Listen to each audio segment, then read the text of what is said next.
Hey, you all, and good morning. Carpetbagger here, coming to you live from the South. More specifically, we are in,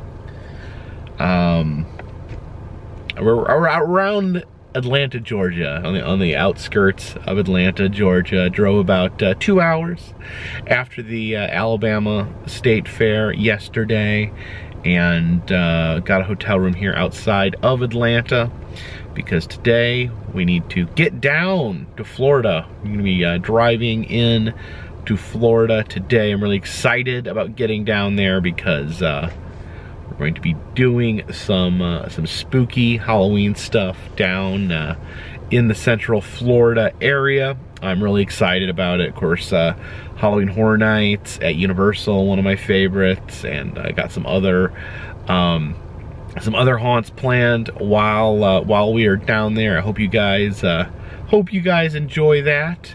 I did want to thank you guys for the positive reception I got. I did my my video at my house, and I don't mind. A lot of times I don't mind sharing personal stuff. In some ways I'm kind of an open book, but like in other ways I get nervous because I've overshared in the past, and you kind of learn that balance of what's okay to share and what is putting too much out there. And I'm just a person living in the world, so I got to be careful about what I put out there.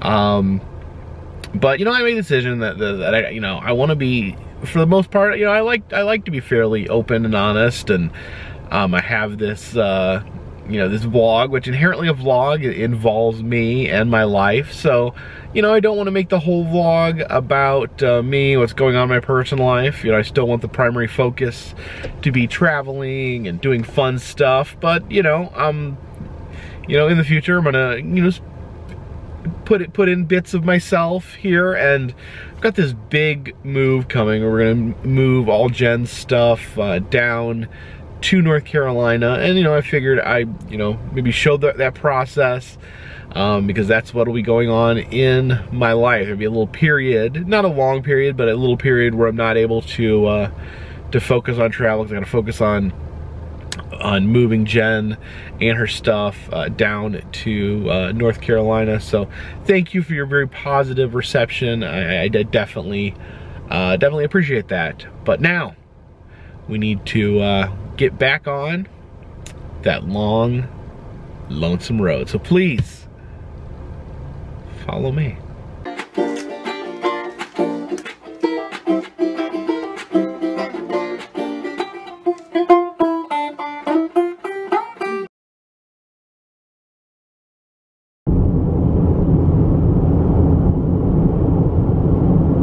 Stopped off here in Forest Park, Georgia. I wanted to get a little bit of lunch here at the Dwarf House. Now, the Dwarf House is actually the chain of restaurants from which the Chic-Fil-A restaurant evolved from. These were founded in 1946. Unfortunately, the original Dwarf House closed down earlier this year. That is gone forever. But there is still a small grouping of Dwarf Houses around the Atlanta area. So these were the diners that would first serve the Chick-fil-A style sandwich before it became franchised and spread around the country as the restaurant Chick-fil-A. So I figured we'd grab a little lunch here at the Dwarf House. You can see over there they have a normal sized door on the side, but what makes the Dwarf Houses unique is they actually have a dwarf size door over here as well. So we can head in through the little door. Let's go in here.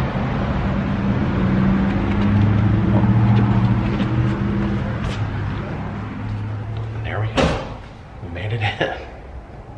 Look up here, you can see the architecture, almost reminiscent of like a fairy tale, like Snow White and the Seven Dwarves. Now the Dwarf House is now kind of a hybrid design. You see they have a Chick-Fil-A counter in here, and that's just a normal Chick-Fil-A restaurant. All the normal things you'd find at Chick-Fil-A. You go up to this counter here.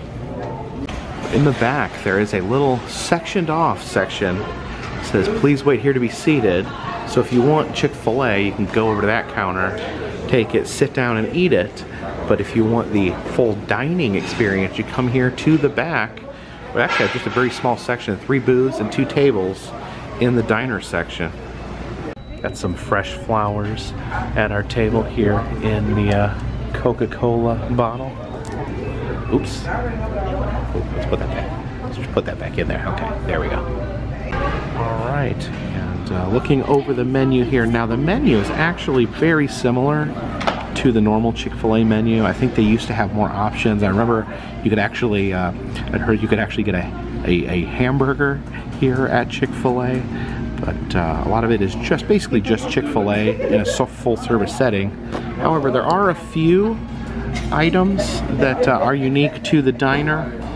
They have some breakfast items. I guess primarily you have the normal Chick-fil-A menu, and then you have a breakfast menu as well with there's some omelets. I don't think they serve omelets at a normal Chick-fil-A. Have the Chick-fil-A omelet there. We might try that. Alright, and my Chick-fil-A omelet has arrived. Let's see what is... So basically, yeah, basically it's just like the Chick-fil-A chicken chopped up and with melted cheese in an omelet. They also gave me a little jalapeno salsa to put on the omelet.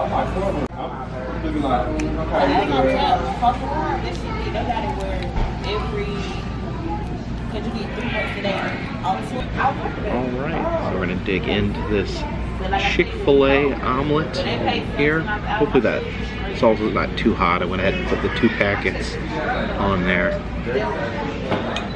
Oh my goodness. There we go.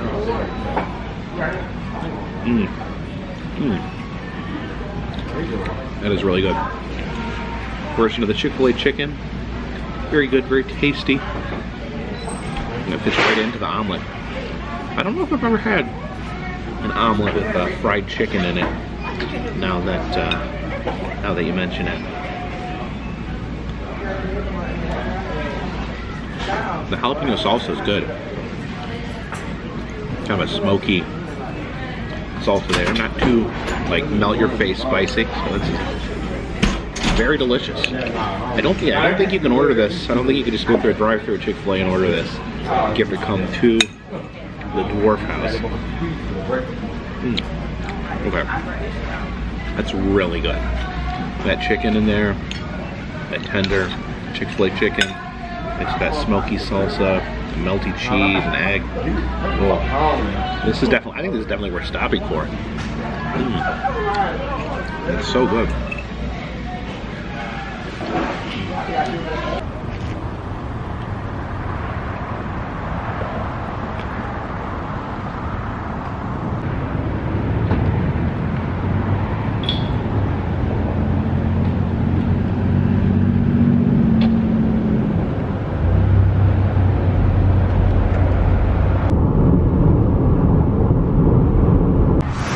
As you drive along I-75 here, past Cordell, Georgia, you often notice something from the interstate.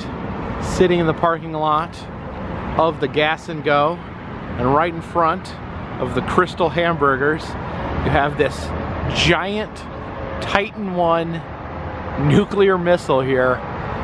U.S. Air Force missile there. Was erected in 1969 here, and yeah, I always notice this when I'm driving along the interstate there. The giant missile here next to Crystal, the Crystal missile, if you will, the Cold War era missile.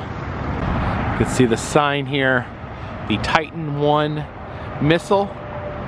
But what it doesn't mention here, the original sign here in front of the nuclear missile said Confederate Air Force Pad #1. It actually it says Air Force Pad #1 has been a tourist landmark.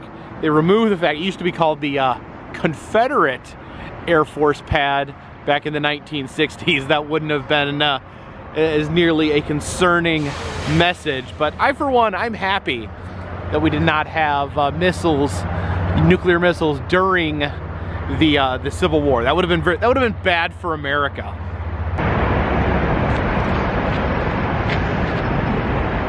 Let me show you how tall it is.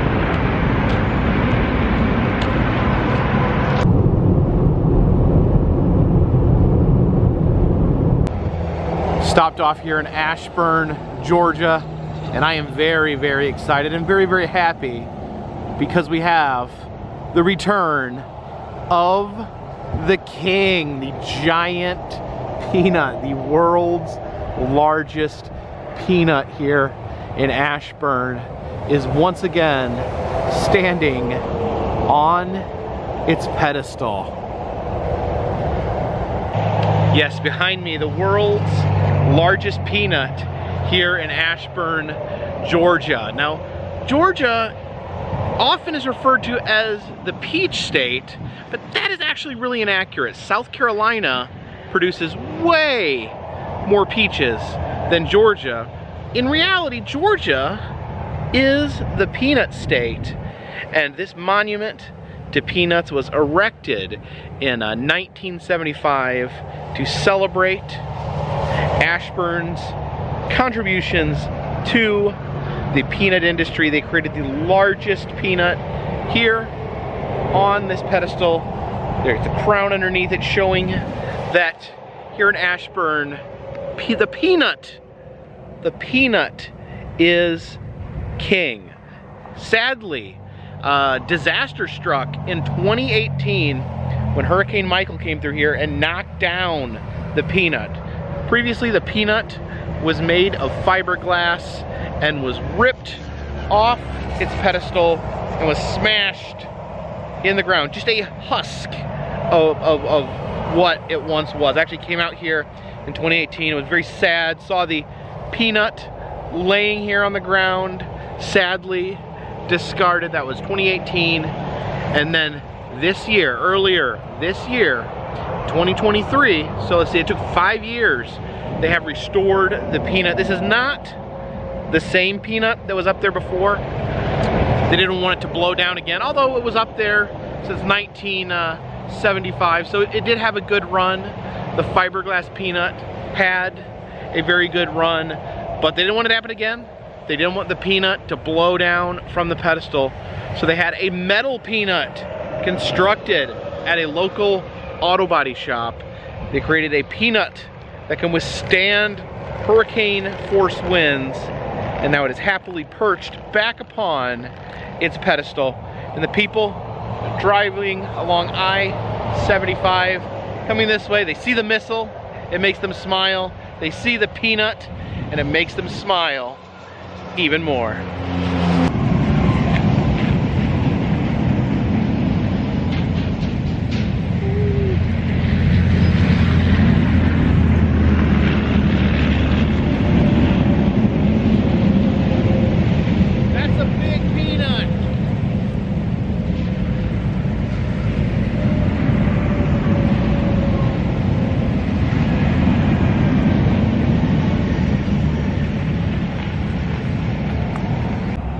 On the back here, you can see the dedication. It says, "This monument to the peanut, Turner County's most important agricultural product, is dedicated to the memory of Nora Lawrence Smith, member of the Georgia Journalism Hall of Fame, editor, co-publisher of the Wiregrass Farmer, Turner County's award-winning newspaper, and an untiring supporter of Turner County and its agricultural economy. So dedicated to both the peanut and to the memory of Nora Lawrence Smith, a great agricultural journalist. Yeah, you can see that new peanut.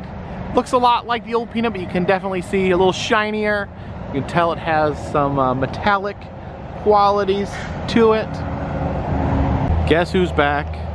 Back again. Peanut's back. Tell your friends. Stand proud, Big Peanut. Stopped off in Tifton, Georgia. Here we have the Dwight David Eisenhower Memorial Gardens. So this is a tribute to the Georgia Interstate Highway System. It says the Interstate Highway System, which began in Georgia, adjacent to this site. So apparently, when Dwight Eisenhower built the United States Interstate Highway System, they actually built the first stretch of it here. I guess that was what we were just driving on, I-75. The first portion of the Interstate Highway System. That's interesting when you think about it, that they picked such a rural area to begin the project. Walk over here, we can see a bust of Dwight Eisenhower there on top of this fountain. There is Eisenhower. And it says, dedicated to Senator Deneen Stafford and Division Engineer Earl Olson, whose plans for a Highway 41 bypass resulted in Tift County having the first completed segment of the Interstate Highway Program. Well, that's all explained right there while they picked Georgia. Although it's interesting to have this dedicated to Deneen Stafford and Highway Engineer Earl Olson when you have Dwight Eisenhower on top. Okay, the front says that it is dedicated to Dwight Eisenhower, whose wisdom, foresight launched the Interstate Highway System, the greatest transportation miracle of all time. Huh. The greatest transportation miracle was the Interstate Highway System. I mean, I must admit, I use the Interstate Highway System almost constantly. Without the Interstate Highway System, you know, who knows? There may be no, I may not have a YouTube channel. I would have to be like riding around on the dirty back roads. Maybe I'd have to get a horse. This fountains keep stopping and going. It's interesting. See, it gets heavy there for a second. Yeah, see, it's getting heavier, heavier, heavier. Oh yeah. It's like uneven. And then you see it dies down a little bit. Interesting. A fountain dedicated to the Interstate Highway System with its patron saint, Dwight D. Eisenhower. You know, I will say, the Interstate Highway System, a blessing and a curse for the traveler. You know, it lets you get from one place to the next super fast. I can get to, from my house in North Carolina, I can get down to Orlando, Florida in about 9 hours. I can get from my house in North Carolina, get up to Washington, D.C. in about 9 hours. In about 3 or 4 days, I can make it all the way out to California. But there's a price. There's a price to be paid for having such a convenient mode of transportation. You know, it used to be when you traveled, you have to drive through the towns. You would actually drive through the main streets, areas. You know, Route 66 would be a good example of this, where the Route 66 cuts right through the main streets of the town. And you would have roadside attractions. All anyone had to do was go to the edge of the road and start selling something, build an attraction, put up some billboards, and they had a roadside attraction. Unfortunately, the Interstate Highway System has choked that. You know, you don't go through the town, so you don't see the roadside attractions. A lot of roadside attractions started going away when they built the Interstate Highway System, and you just don't get a view of like where you're from or where you're going through. when you're traveling the interstate highway system. Like, we pass these towns, these small towns in Georgia, but we never see them unless we decide to pull off on an exit. At that point, we just get the gas stations, the chain restaurants, the same things they have everywhere else. We don't get to see the unique flavor of the community. So in a lot of ways, the interstate highway system, while they've made travel infinitely more convenient, they've kind of choked off culture in a way. We don't get to see as much local culture as we would otherwise. We kind of have to go out of our way to go into these towns, and I think that's a good experience that I've had. You know, hunting down these roadside attractions, having to drive into the towns, I think has given me a better view. And matter of fact, when I do like a road trip where I'm covering like an old road, like the Lincoln Highway or Route 66 or the Dixie Highway, it kind of gives you a different appreciation for America, because you actually have to go through these communities, you have to go through these towns, and you get a better view of America. You're not just seeing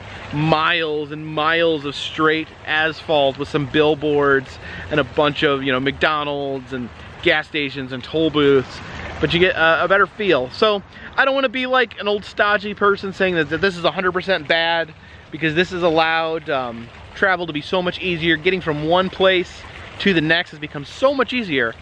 But when we make getting from one place to the next so much easier, we kind of eliminate the in-between. We eliminate the journey in a way. So I think that's something we've lost to a certain degree. So this man, I don't know, is he a devil or is he an angel? He created easy travel, convenient travel, a way you can get your family on vacation, you can get your family down to Disney World. Maybe that's, now that I say Disney World, maybe that's why this was one of the first stretches of the interstate highway system, because it allows people to get to the tourism in Florida. I think that may be onto something. But yeah, that's made things so great. But the devilish side of him, you know, devil horns up there, is that we've lost something along the way. We lost the adventure of going from one place to the next. So leave a comment in the comment section. What do you like better? The interstate highway system, be able to get one place to the next very, very quickly?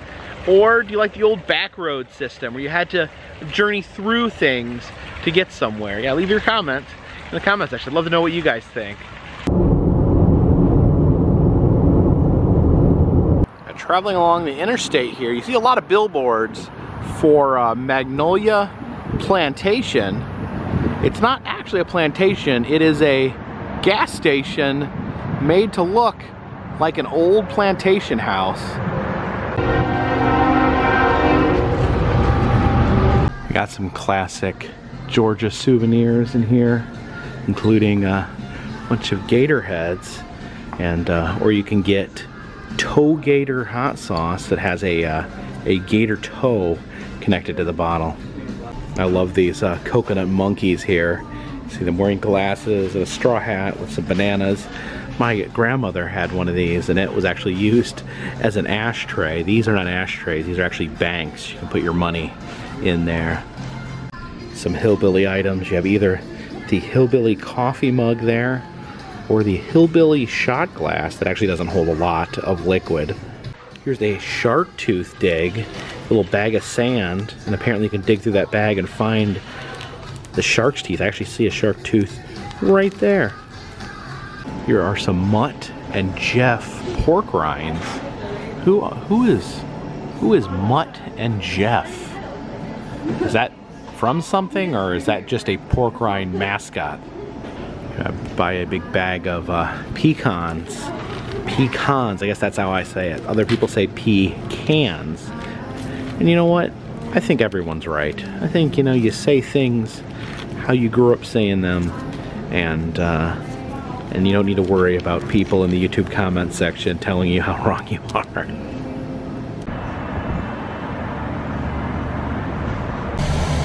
That's a delightful color of blue. And right next to the Magnolia Plantation, we have all these signs here for the Georgia Bulldogs, which my understanding is a football team that are associated with a college. You see all these Georgia football signs along here.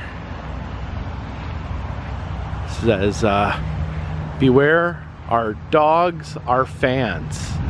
Okay, it's the University of, if I remember this correctly, is it University of Georgia in Atlanta? Their mascot is a bulldog named UGA, UGA.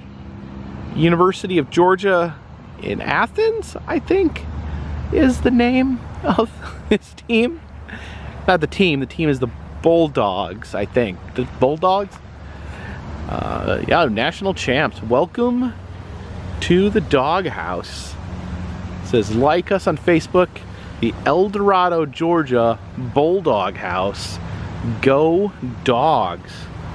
You can see they actually have like almost like a park here next to the Magnolia Plantation dedicated to the Georgia Bulldogs.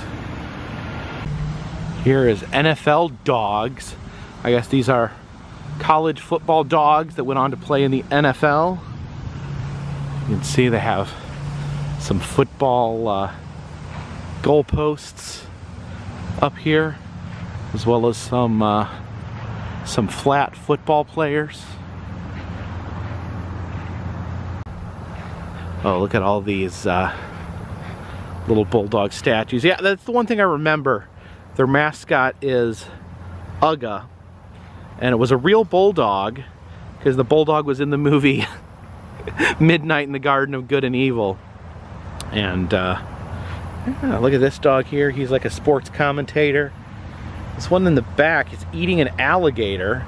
Is that the Florida Gators? Do they not like the Florida Gators? Are they unfriendly rivals with the Florida Gators? Man, these people sure love the Georgia Bulldogs. A little dog house over here.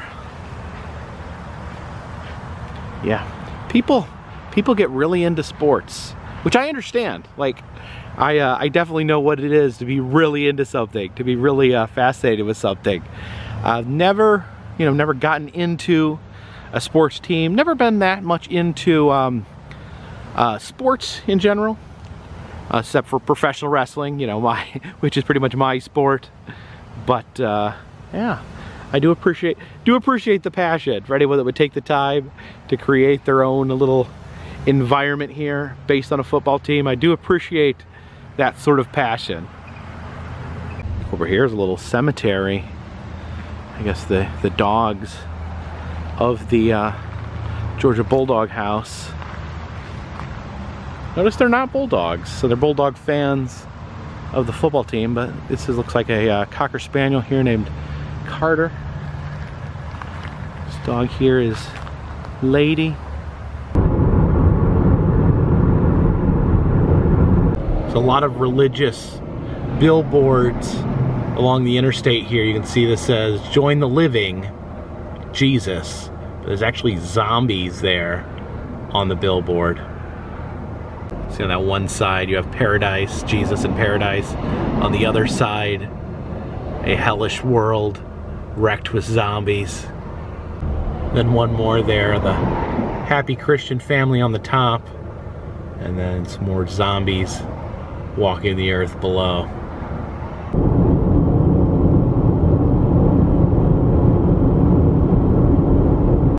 Now sadly, we did show up too late to the Florida Welcome Center. We do not get our orange juice today. You have to show up by 5 o'clock, or they lock the door, and you do not get your complimentary orange juice there from the juice station in the back. Dang it! Maybe next time. At all the Florida Welcome Centers, they do have these art dolphins. You see this dolphin here is half dolphin, half beach.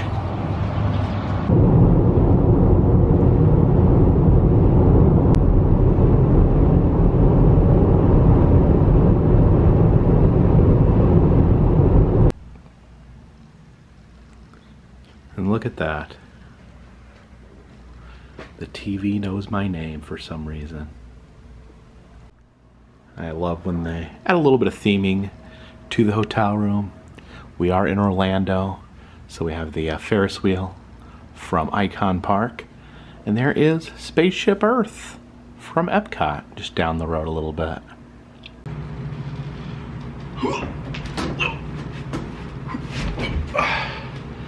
All right, so we've landed in Orlando. The plan is to be doing some fun Halloween stuff. Kind of the Halloween season is about ready to swing into full gear. I'm gonna be here in Central Florida for a few days, and then I think I'm gonna hop a plane and go somewhere else. Of course, I'll have to come back to Orlando to get my car. I'll have my car, have to leave my car behind. It'd be really great. I'd really love it if they found a way where you could bring your car on a plane. You know, they have ferries that can you can put a car in a boat, but you can't put a car on a plane. You know, they put a car on a spaceship. They put a Tesla into space, but still all the major airlines do not allow you to put a car in your luggage. Any suggestions on that, leave a comment in the comment section. So yeah, I've got to my hotel room here. I'm gonna edit, then I'm gonna sleep right here, and then I'm gonna get up and we're gonna make some Halloween fun, and we're not gonna stop until Halloween's over. I got a whole itinerary lined up for the next however many weeks. What day is it? It'll be at least 5, between 5 to 6 weeks. We're gonna be going full force, full Halloween mode, my favorite time of the year. I've got some haunts, some other spooky attractions in mind that we're going to be experiencing together.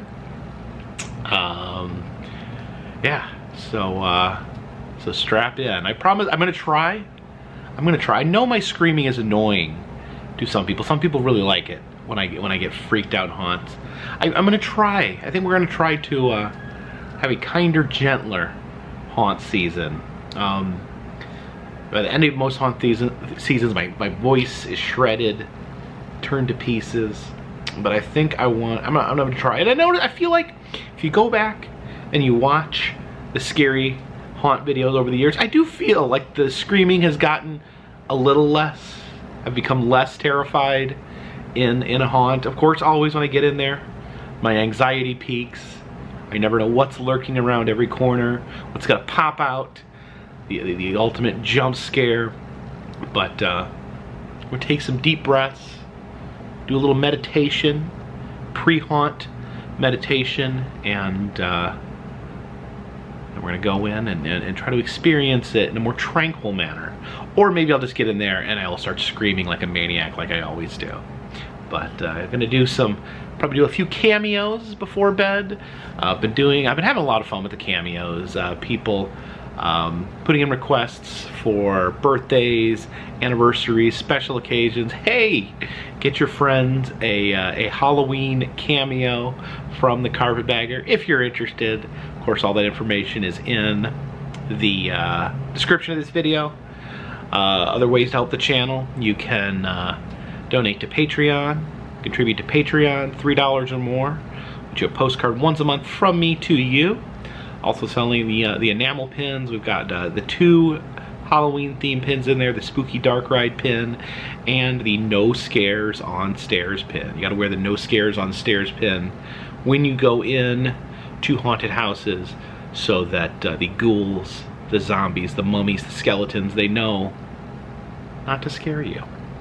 You know, all those things help out quite a bit. In all seriousness, you know, those little things, the cameos, the pins, the Patreon, it's all helped me keep this show rolling and keep this show being what it is, what it has been for the last couple years. And every day I'm thankful that people are out there, people are watching these videos, people are helping, people are keeping this train on the track, keeping this boat in the water, and this dirigible in the air, although they will not let you bring your car on the dirigible. Until next time, my friends, hopefully tomorrow, this one's in the bag.